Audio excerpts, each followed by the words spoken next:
জাতীয় জরুরি সেবা 999-এ নিয়মিত ফোন করে শিশুরাও। এবার ঈদের ছুটিতে 28শে মার্চ থেকে 5ই এপ্রিল পর্যন্ত প্রায় 7,000 সেবাযোগ্য ফোন করেছে তারা। পারিবারিক নির্যাতন, আশেপাশে মারামারি, উচ্চ শব্দে গান বাজানো, পড়াশোনায় চাপ দেওয়া ও বাবা মায়ের অতিরিক্ত শাসনের কারণেও ফোন করে অনেক শিশু। 999 সূত্র অনুযায়ী ঈদের 9 দিনের ছুটির মধ্যে বিভিন্ন সমস্যা নিয়ে ফোন করে 7,555 জন শিশু। সারা দেশ থেকে প্রতিদিন গড়ে প্রায় 839 জন শিশু কল করে 999-এ। বড়দের মতোই শিশুদেরকে সমান গুরুত্বের সঙ্গে নেয় 999। অভিযোগ যদি শিশুদের নিজেদের হয় তাহলে পুলিশ গিয়ে সেই শিশুসহ তার পরিবারকে বুঝিয়ে আসে।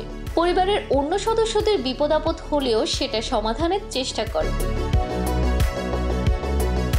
উন্নত বিশ্বে বিভিন্ন দেশে বিপদ আপদ বা নিজেদের কোনো সমস্যার কথা জানিয়ে শিশুদের পুলিশকে ফোন করার কথা চালু আছে, যেটি বাংলাদেশেও বাড়ছে।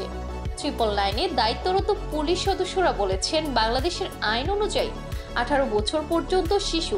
এই হিসেবে 18 বছরের নিচে যারা 999-এ ফোন করে তাদের চাইল্ড ইনকোয়ারি কল বা শিশু কল হিসেবে গণ্য করা হয়। শুধু ঈদের সময় নয়, গত কয়েক বছর অন্য সময়েও শিশুরা ফোন করেছে, বিশেষ করে পরীক্ষার আগে যখন বাবা মা পড়ার জন্য চাপ দেয় বা বকাঝকা করে তখন ফোন করে।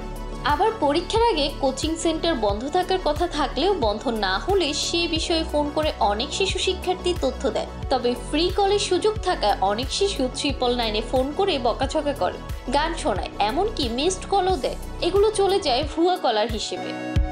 Jannatul Tahsin, FTV news.